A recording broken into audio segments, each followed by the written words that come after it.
ऐसा अद्भुत दृश्य रहा होगा जब पहली बार वनवास में जाने के बाद इतने दिन बाद भरत को दूर से आता हुआ देखा होगा। कवि ने कल्पना की, नंगे थे पांव बावले के, कीचड़ मिट्टी में लिसे हुए, कुछ कुछ बह रहा रक्त भी था, कंकड़ भी थे कुछ चुभे हुए, वह व्याकुल था थी बढ़ने की, धनु कहीं कहीं पर तीर गिरा, मही पर तरकश के साथ साथ मुनियों वाला वह चीर गिरा। बावला चाहता है पहले रघुबर को शीश झुका लूं मैं, रघुवीर चाहते हैं पागल को पहले गले लगा लूं। कंपटीशन करना है अपने भाई से तो ऐसा करो। बावरा चाहता है रघुबर को पहले शीश झुका लूं मैं, रघुवीर चाहते हैं पहले छाती से इसे लगा लूं मैं। कौन जीता होगा? आखिर रघुबर की विजय हुई, हाथों पर उठा लिया उसको, वह चरण छुए उससे पहले छाती से लगा लिया उसको। जब हृदय हृदय का मिलन हुआ तो दूर विरह का ताप हुआ, सबने देखा चित्रकूट में ऐसे भरत मिलाप हुआ। जब भरत लौट के आए तो गुरुदेव वशिष्ठ ने कहा कि तुम सम्राट के रथ का प्रयोग करो, तुम सम्राट के कार्यालय का प्रयोग करो। भरत ने कहा कि मैं ऐसा नहीं कर सकता, पर गुरु की आज्ञा थी। गुरु ने कहा नहीं, मैं आज्ञा दे रहा हूं। अब राम ने तुम्हें सम्राट नियुक्त किया है तो प्रधानमंत्री कार्यालय, राष्ट्रपति कार्यालय, सम्राट कार्यालय उपयोग करो। वो जो गाड़ी सम्राट के लिए है, जो रथ सम्राट के लिए, उसका उपयोग करो, और ये मेरी आज्ञा है। अब भरत के सामने धर्म संकट कि राम के रथ पर तो बैठ नहीं सकता और गुरुजी की आज्ञा टाल नहीं सकता, तो बड़ी विनम्रता से गुरुजी से कहा, गुरुजी कल सुबह से कर लो। गुरुजी ने कहा हाँ, कल सुबह से कर लेगा। सुबह सुबह गुरुजी 5 बजे उठकर भगवान को भोग लगाते थे। भरत 4:30 बजे उठकर गुरुजी के द्वार पर। गुरुजी ने देखा भरत सम्राट कैसे आए। बस गुरुजी मन विचलित हुआ, सोचा पूजा में आपका साथ दे दूं। भगवान को भोग लगाने के लिए सामान तैयार हुआ, मधुपर्क, फल फूल, बहुत सारे हवी। जब गुरु माता ने वो सब तैयार कर दी तो हाथ में लेकर भरत ने कहा, गुरुजी थोड़ा चक्के देखिए ना कैसी बनी है। गुरुजी ने कहा, भरत तुम दुर्बुद्धि हो क्या? राम के वियोग ने तुम्हारा मस्तिष्क भ्रमित कर दिया क्या? ये भगवान का भोग है, भगवान को अमनिया भोग लगता है। जब तक भगवान भोग ना लगा ले मैं कैसे खा सकता हूं, मैं कैसे उपयोग कर सकता हूं? भरत ने कहा, गुरुजी बस यही बताने आया था, जब तक मेरा भगवान इस राज सिंहासन पर ना बैठ जाए मैं इस पर कैसे बैठ सकता हूं? यह है भ्रातृ प्रेम। पूर्वोत्तर की एक राम कथा में एक बड़ा मनहर प्रसंग है जिसे सुनकर लोग रो पड़ते हैं। 14 वर्ष बाद जब भगवान लौट कर आए तो कितना अद्भुत आनंद बरसा होगा, सोच सकते हैं आप। जब आज 550 वर्ष बाद जब विग्रह में लौट के आए तो क्या भारत में आनंद पैदा, पूरे विश्व में आनंद फैला। 22 तारीख को हमारे नेत्रों ने मोक्ष प्राप्त किया। पृथ्वी का और कोई सौंदर्य दिखे ना दिखे, जीवन से कोई ग्लानि नहीं, एक बार भगवान को अयोध्या में अपने श्री विग्रह में विराजमान देख लिया, हमारा जीवन सार्थक हुआ, आत्म सार्थक हुई, मोक्ष प्राप्त हुआ। तो भगवान का श्रीरथ जब अयोध्या की गलियों में गया तो पार्श्व में माता सीता, चरणों में हनुमान, पीछे शेषावतार लक्ष्मण, सुग्रीव, अंगद, जामवंत सब एक रथ पर, और आगे आगे तपस्वी के वेश में मार्ग को ठीक कराते हुए, व्यवस्था बनाते हुए भरतलाल जी जा रहे थे। तो राम ने भरत को इंगित से बुलाया कि जरा रथ पर आओ। भरत दौड़ते हुए भाई के पास गए। राघवेंद्र सरकार ने पूछा अपने छोटे भाई से कि भरत, मेरे अयोध्या लौटने से क्या अयोध्या के लोग प्रसन्न नहीं है क्या? ये सुनते ही भरत की तो रुलाई फूट गई। उन्होंने कहा कि 14 साल लोगों ने इस दिन के लिए व्रत रखे हैं, करवटें बदली हैं, आज ये आप दिख रहे हो और आप ऐसी बात क्यों कह रहे हो? उन्होंने कहा नहीं, मैंने यूं ही पूछा। लेकिन भरत के मन में जिज्ञासा पैदा हो गई। उसने कहा नहीं प्रभु, अब व्रत आगे तब बढ़ेगा, पहले बताइए कि आपको ऐसा क्यों लगा? क्या मेरी व्यवस्था में कोई कमी रह गई? मैंने फूल कम बिछाए, इतने ही फूल थे इस प्रकृति में जितने में ला पाया। राम ने कहा नहीं, तुम्हारा आयोजन तो सर्वोत्तम है, तुम तो हो ही योग्य। लेकिन जो हमारी माँ के साथ ब्याह करके आई थी, वे माता समान महिलाएं अटारी पर खड़े होकर बलैया ले रही हैं। जो सीता के साथ, उर्मिला के साथ ब्याह करके आई थी, वे भाभियां बड़े स्नेहिल नेत्रों से आशीष दे रही हैं। जो मेरे और तुम्हारे साथ खेले थे, वे दोस्त बाहें फैलाकर गले लगने का सम्मोहन, आकर्षण दे रहे हैं, आमंत्रण दे रहे हैं। लेकिन बच्चे दिखाई नहीं दे रहे। क्या अपने ताऊ राम के आगमन पर अयोध्या के बच्चे प्रसन्न नहीं हैं? भरत का उत्तर आपकी भी आंखें छलछला देगा। इस गंगा के किनारे भरत ने रोते हुए कहा कि भैया, जिस दिन से 14 वर्ष पूर्व आपने गृहस्थ होते हुए भी सन्यासी वेश में ब्रह्मचर्य धारण किया था, अयोध्या के प्रत्येक गृहस्थ ने ब्रह्मचर्य धारण किया, अयोध्या में बच्चे हुए ही नहीं। जब राजा की युति प्रजा के साथ इतनी तादात्म्य की हो जाए, तो प्रजा राजा के अनुसार कार्य करना प्रारंभ कर देती है। बहुत सारे पत्रकार मित्र कह सकते हैं कि ऐसा संभव नहीं है, इसी कलयुग में संभव हुआ। मेरे पूज्य पिताजी 87 वर्ष के हो गए, मधुमेह के शिकार हैं, लेकिन सोमवार को व्रत रखते हैं। अब बहुएं पूछती हैं, पतोहुएं पूछती हैं, पोते पोतियां पूछते हैं कि बाबा व्रत किस लिए रखते हो और क्या चाहिए जीवन में? सब सुख है, सारे बच्चे सही जगहों पर हैं, किस भगवान की पूजा के लिए व्रत रखते हो? तो दादा ने कहा कि बिटिया, मैं भगवान के लिए नहीं रखता। बेटा, तुम तो जब पैदा भी नहीं हुए तो तेरा बाप भी पैदा नहीं हुआ था और तेरा ससुर भी पैदा नहीं हुआ था। इस देश में खाद्यान्न का संकट था।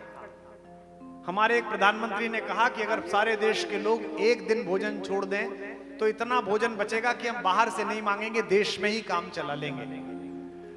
बड़े डूब कर कहते हैं मेरे पिताजी, बेटा अब तो बहुत खाद्यान्न है, अब तो हम पूरे विश्व को दे सकते हैं। लेकिन शास्त्री जी चले गए और शास्त्री जी का व्रत तो हमारे साथ ही जाएगा। राजा कहे और जनता माने, ये राजा और प्रजा के बीच के संबंध है। राम का राज्याभिषेक हो गया, राम सम्राट हो गए, भरत प्रधानमंत्री हो गए, शत्रुघ्न अयोध्या की सेनाओं के सर्वोच्च सेनापति हो गए, लक्ष्मण राम के निजी सचिव हो गए, कैबिनेट सेक्रेटरी, प्रधानमंत्री कार्यालय। तो सुबह ही सुबह पहले दिन राज्याभिषेक के बाद गुरु वशिष्ठ के पैर छूने गए। गुरुजी ने कहा कि अरे वाह, चारों बच्चे आए आज तो भाई, 14 साल तो तुम दोनों बच्चे वहां रहे, भरत नंदीग्राम में रहा, शत्रुघ्न अयोध्या संभालता रहा, मेरे पास तो तुम्हारे आने का समय ही नहीं मिला। बैठे दोनों को फल फूल खिलाए।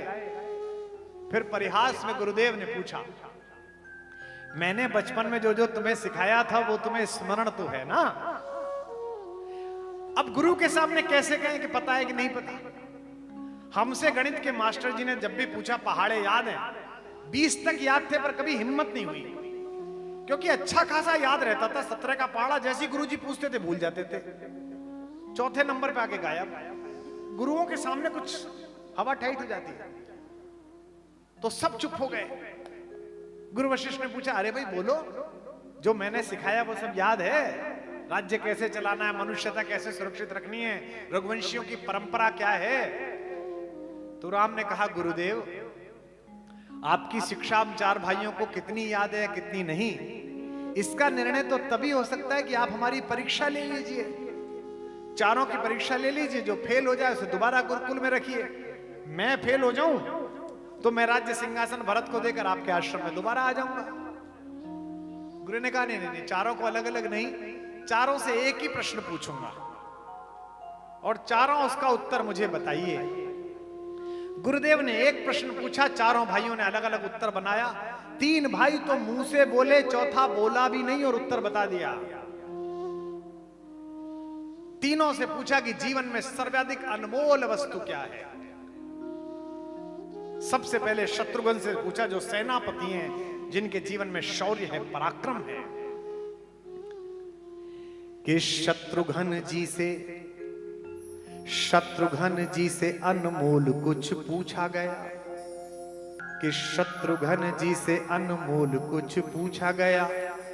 बोले वीरताई के समान भला और क्या, बोले वीरताई के समान भला और क्या, बोले वीरताई के समान भला और क्या। शत्रुघ्न जी से अनमोल कुछ पूछा गया, बोले वीरताई के समान भला और क्या, बोले वीरताई के समान भला और क्या, बोले वीरताई के समान भला और क्या। अब लक्ष्मण जी से पूछा गया, लखन से पूछा गया, लखन से पूछा गया। लखन ने ऐसा कहा, क्या कहा होगा सोचो।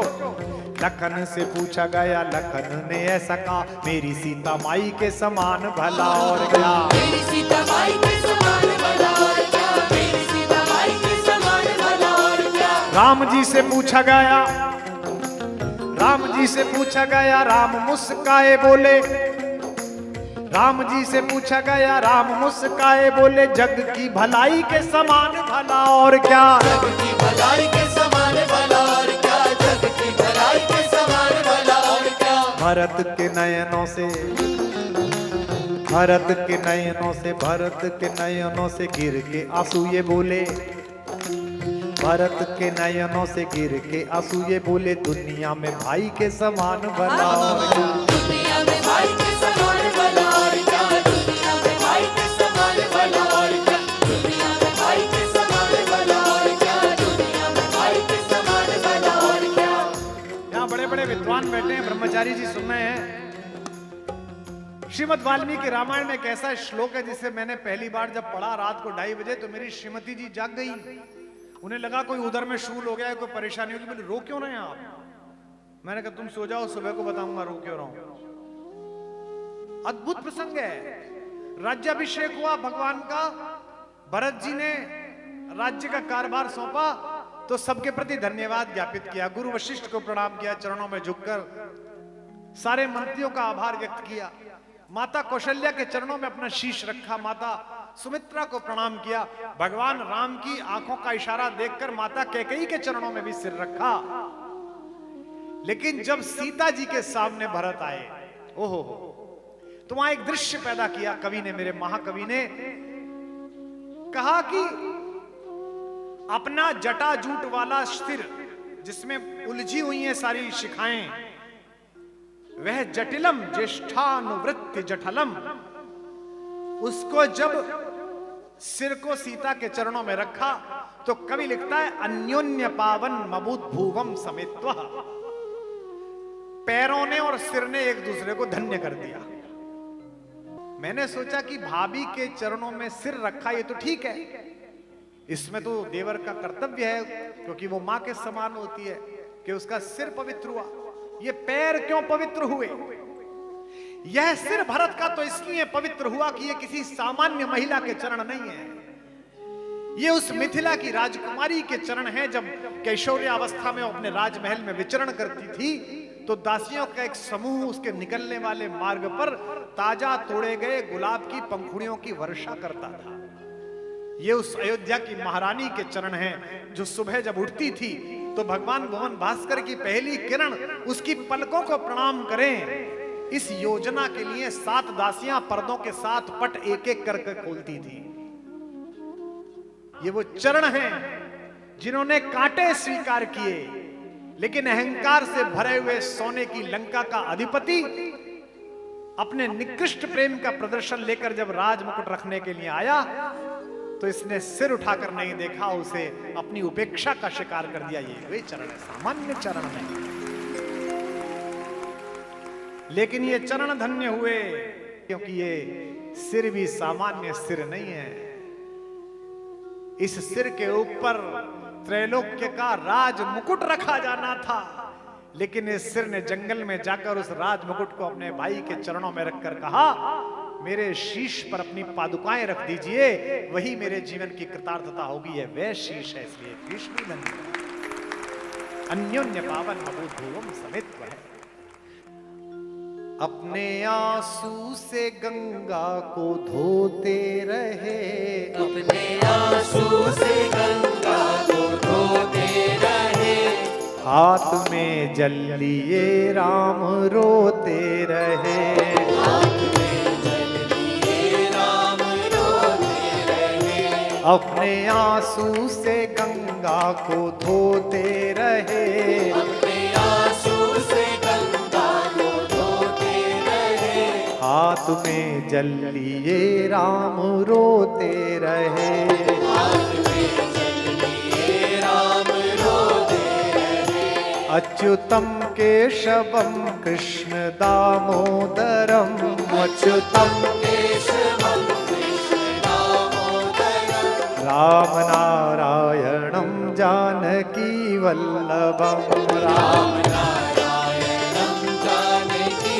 वल्लभं, अच्युतं केशवं कृष्ण दामोदरं, अच्युतं केशवं कृष्ण दामोदरं, राम नारायणं जानकी वल्लभं, राम नारायणं जानकी वल्लभं, राम नारायणं जानकी वल्लभं। बोल सियावर रामचंद्र भगवान की